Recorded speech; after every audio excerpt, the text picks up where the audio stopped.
दोस्तों सारी खबर पाने के लिए चैनल को सब्सक्राइब करें और उसके बाद ऑल नोटिफिकेशन पर क्लिक ज़रूर करें।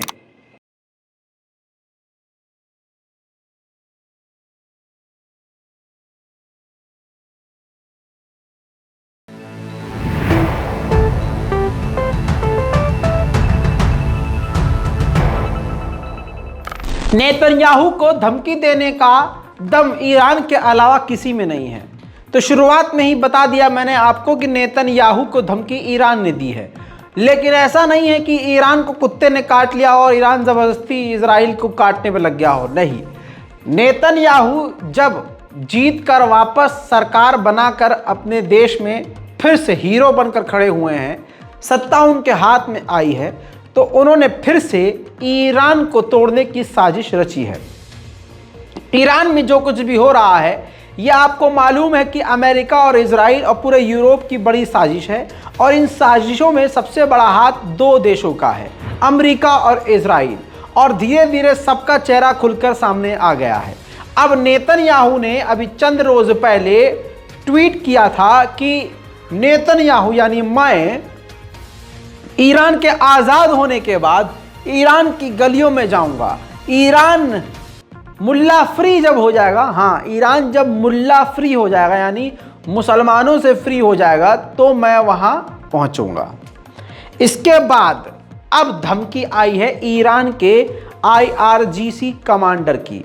सलाम, नमस्ते, सत श्री अकाल। मैं हूं रजा और आप देख रहे हैं रजाग्राफी की मिडिल ईस्ट रिपोर्ट। देख रहे हैं तो सब्सक्राइब भी कर लीजिए, सब्सक्राइब भी करना ज़रूरी है ताकि आपको इसी तरह से सारी खबरें मिलती रहें। ईरान के कमांडर मुस्तफ़ा ने क्लियर कट ये बात कही है कि हाँ, हम ईरान में चल रहे दंगों को, आतंक को ख़त्म करेंगे, और फिर इस मेढक को आतंकी मेढक यानी नेतन्याहू को मेढक करार देते हुए कहा है कि हम उसको लेकर ईरान की सरजमीन पे आएंगे और उसको कॉलर पकड़कर पूरे ईरान की गलियों में घुमाएंगे।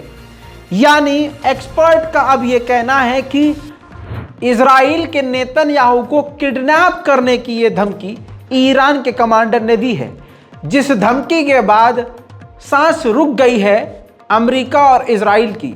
क्योंकि आप इस रिपोर्ट में देखिए, खुद किडनैपिंग की बात को एक्सेप्ट कर रहा है इजराइल का मीडिया। तो यानी ईरान का इतना खौफ है, पहले ईरान को उंगली करेंगे और ईरान अगर ज़रा सी बात बोल देगा तो हग देंगे। खैर, अमेरिका, इजराइल ये बात सारी दुनिया जानती है, किसी से नहीं डरते, लेकिन ईरान दो लाइन बोल देता है तो दोनों की सांस रुक जाती है। वहीं अगली बड़ी खबर ईरान से ही जुड़ी हुई है। ईरान ने इराक पर कई बड़े हमले फिर से किए हैं। इन हमलों की वजह से इराक की सरकार और ईरान की सरकार के बीच में टकराव की स्थिति बनती हुई नजर आ रही है। लेकिन आपको बता दूं कि यह हमला किस पे था। इराक के अंदर कुर्दिश ठिकानों पर एक बार फिर से ईरान ने ड्रोन स्ट्राइक किया है और रॉकेट और तोप दागे हैं, जिससे इराक में खलबली मच गई है। मैं आपको चंद तस्वीर दिखा देता हूं जब इराक पर ईरान ने हमला किया।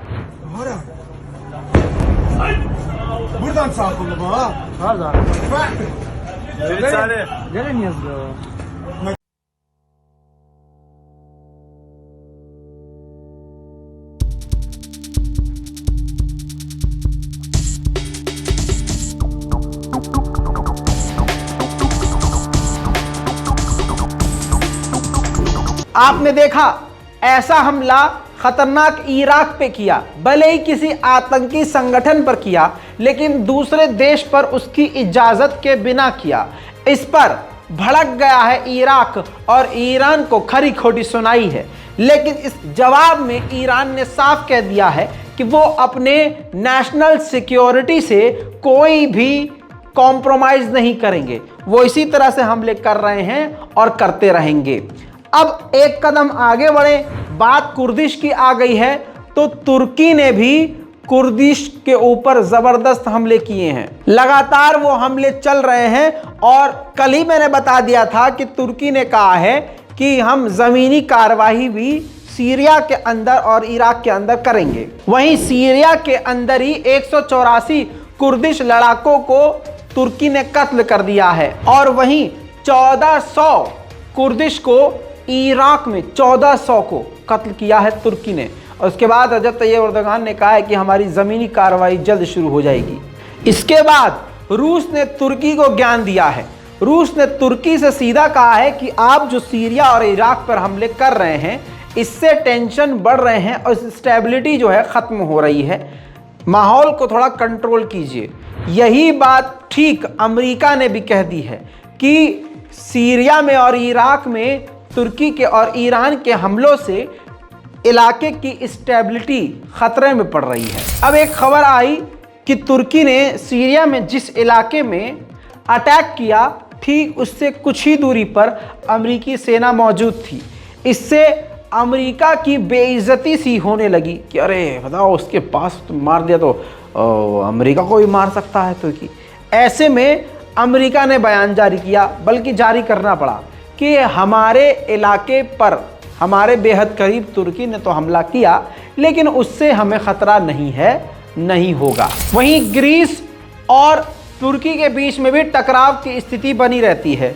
तुर्की ग्रीस को कई बार धमकी दे चुका है, क्योंकि ग्रीस के बॉर्डर से तुर्की पर आए दिन हमले होने की बात सामने आती है। ऐसे में ग्रीस ने ख़तरनाक सीरिया और इराक पर तुर्की के हमलों को देखने के बाद कहा है कि गलती से भी ग्रीस के बॉर्डर पर और ग्रीस पर ऐसा ऑपरेशन करने की अगर सोची भी किसी भी तुर्की के फौजी और लड़ाकू ने, तो एक नई जंग की शुरुआत देखेगा तुर्की। वहीं स्वीडन और फिनलैंड तुर्की के खिलाफ रहते हैं और नाटो में शामिल होना चाहते हैं। ऐसे में तुर्की अड़ा हुआ है कि नहीं, फिनलैंड और स्वीडन नाटो में शामिल नहीं होंगे। ऐसे में नाटो के चीफ ने दोनों को खरी खोटी सुना दी है। नाटो और स्वीडन को कह दिया है कि अगर आपको नाटो में शामिल होना है तो तुर्की की बातें माननी पड़ेंगी और उसकी जो शर्त हैं वो माननी पड़ेंगी। पूरी दुनिया में जो खेल चल रहा है अमेरिका और इजराइल का है। यूएन भी अमेरिका के इशारों पर मुजरा करती है।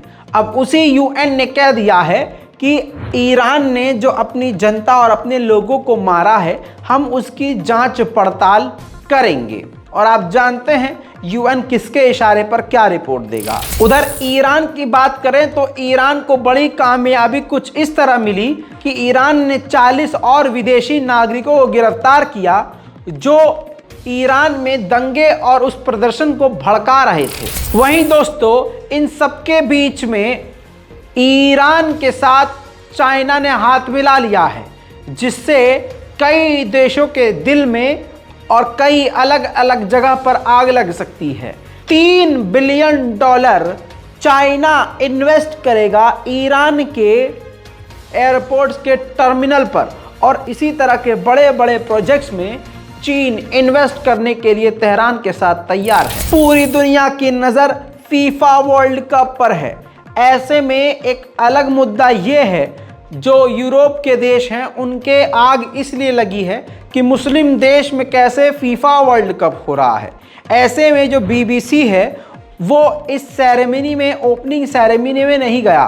पूरी दुनिया का मीडिया वहाँ मौजूद था, लेकिन एक बड़ा मीडिया चैनल बीबीसी वहाँ पर मौजूद नहीं था। अब इंटरनेशनल लेवल पर, मैं भारत की बात नहीं कर रहा हूँ, इंटरनेशनल लेवल पर बीबीसी को अच्छी तरह से जूता मारा जा रहा है और कहा जा रहा है कि ये देखिए, ये बीबीसी है, डबल स्टैंडर्ड ससुरे दोगले। यूरोप का कोई छोटा सा मुद्दा हो तो उसको बढ़ा चढ़ा कर दिखाते हैं, लेकिन एक मुस्लिम देश में बेहतरीन तरीके से ज़बरदस्त अंदाज में फीफा वर्ल्ड कप की ओपनिंग हुई, लेकिन बीबीसी ही नज़ारत। वहीं ओपीईसी में जो तेल की कटौती की बात करिए, जिससे सऊदी अरब से चिढ़ गया था अमेरिका, हालांकि अब सऊदी अरब और अमेरिका फिर से करीब हैं। ऐसे में बातें आ रही थी कि यूएई और कई देश बात कर रहे हैं कि ओपीईसी में जो फैसला लिया गया है उसमें बदलाव किया जाएगा। तो यूएई ने क्लियर कर दिया है और अमेरिका के मुंह पर जड़ दिया है तमाचा और कह दिया है कि नहीं, जो डील हो गई है, जो फैसला हो गया है, अब वही रहेगा। डिनाई कर दिया है पूरी बातों को कि ऐसा कुछ नहीं है कि बातचीत कर रहे हैं हम उसमें बदलाव के लिए, ऐसा नहीं है। वहीं एकदम ताज़ा खबर आ रही है, इराक में एक गैस धमाके की वजह से ज़बरदस्त तरीके से बवाल हो गया। गैस लीक हुई और धमाका हो गया, जिसमें 4 लोग मारे गए और दर्जनों बुरी तरह से घायल हुए। वीडियो आपके सामने।